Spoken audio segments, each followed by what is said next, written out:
Un tro, amser maith yn ôl, roedd yn y dywysog o'r enw Culydd. Roedd Culydd yn fabi Celyddon, a'i unig freuddwyd mewn bywyd oedd cael priodi. Yn fuan iawn, daeth ei ddymuniad yn wir, a chafodd wraig o'r enw Goleiddydd, merch i dywysog. Cyn bo hir, roedd Goleiddydd yn disgwyl plentyn, ac o'r eiliad honno, dechreuodd grefu am yr awyr agored, y caeau gwyrdd, y nentydd byrlymus, a chan yr adar. Un noson, dyma hi'n dianc o'r castell, ac yn dechrau'r daith i'r mynydd, a welodd yn ei breuddwydion. Yno, yn Hwlc y Moch, rhoddodd enedigaeth i faban, ac fe'i henwyd felly yn Culwch. Yn fuan wedi'r enedigaeth, aeth y fam yn sâl, a galwodd am ei gŵr. Fe fydda fi farw o'r salwch hwn, meddai.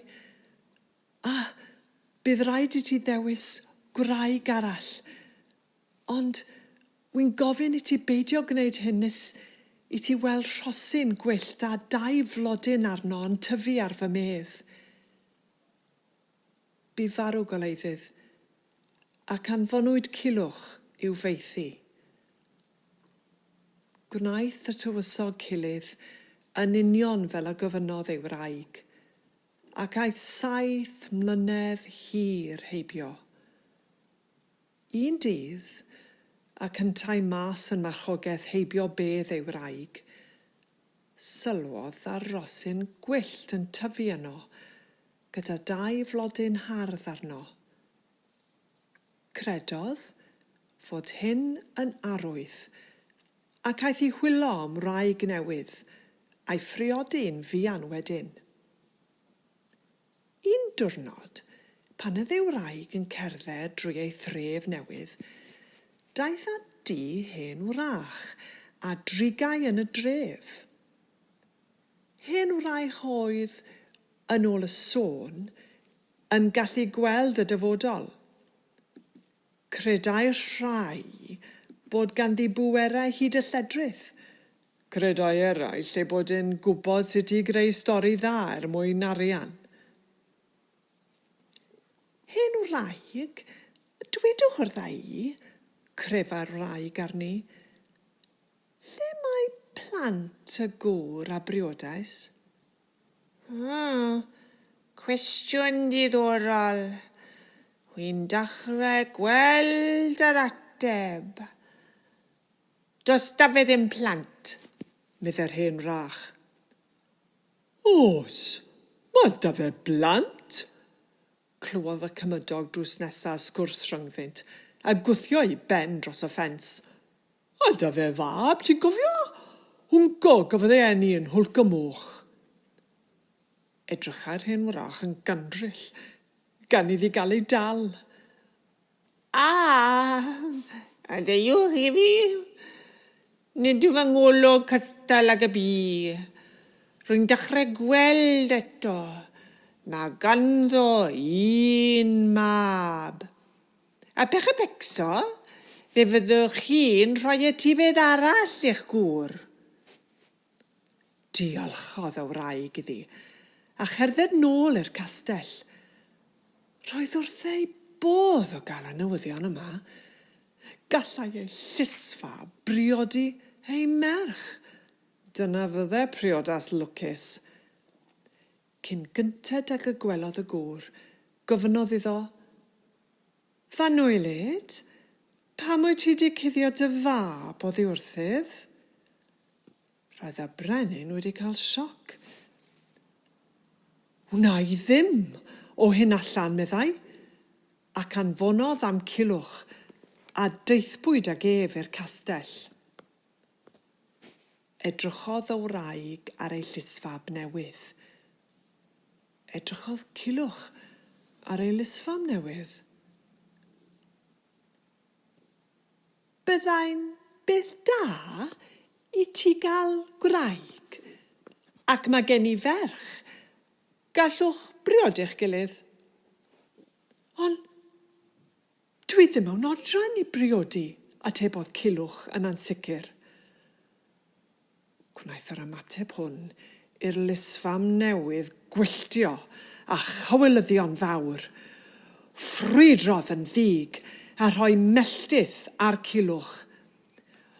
Rwy'n rhoi fy melltith arna ti, ac ni fyddi byth bythoedd yn priodi nes i ti lwyddo gael olwen.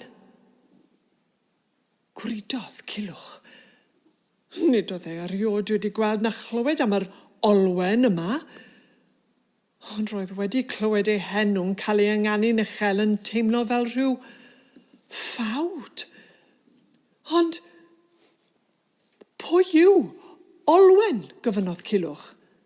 Wel, gwenodd ei lusfam newydd, hi yw merch Ysbyddaden Bencawr.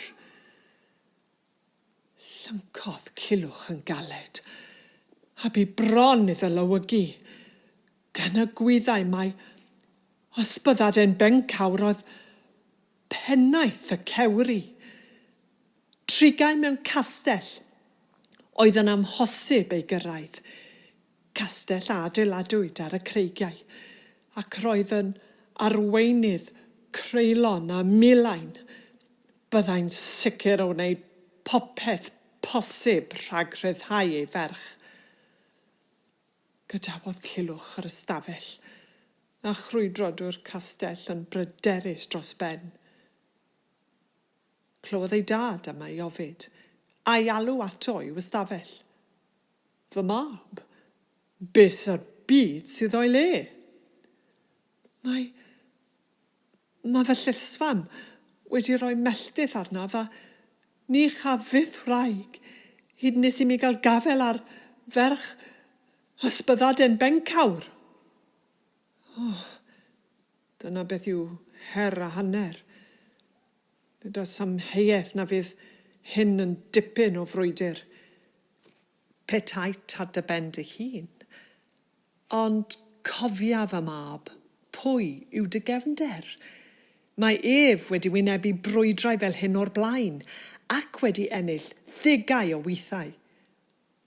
Yng nghanol ei bryder a'i ofn, roedd Culwch yn hollol fyd a syn, ac ni allai ymateb. Bydd yn rhaid i ni alw ar Arthur, meddai dad. Ie'n wir, doedd cefnder Culwch yn neb llai na'r Arthur dewr ei hun. Arthur y ford gron, perchenog y cleddyf enwocaf yn y byd. Rhaid i ti deithio i balas Arthur a gofyn am ei help. Cer ar frys. Ac i ffwrdd yr aeth Culwch, ar geffyl penllwyd olau 4 oed, ceffyl a'i gymalau'n gryf, a'i garnau o liw cragen, ei ffrwyn o air pebellog, a'i gyfrwy o air gwerthfawr. Cariau gleddyf, goreirog, a'i lafn o air pyr, a chorn rhyfel o ifori. O'i flaen rhedai 2 filgi bronwyn brych, a choler trwchus rhyddau'r am wddf bob un, o godiad yr ysgwydd hyd at y glist. Ac fe fyddai'r un ar yr ochr chwith yn neidio draw i'r ochr dde, ac un ar yr dde yn neidio i'r chwith, fel 2 fôr wennol yn chwarae o'i amgylch.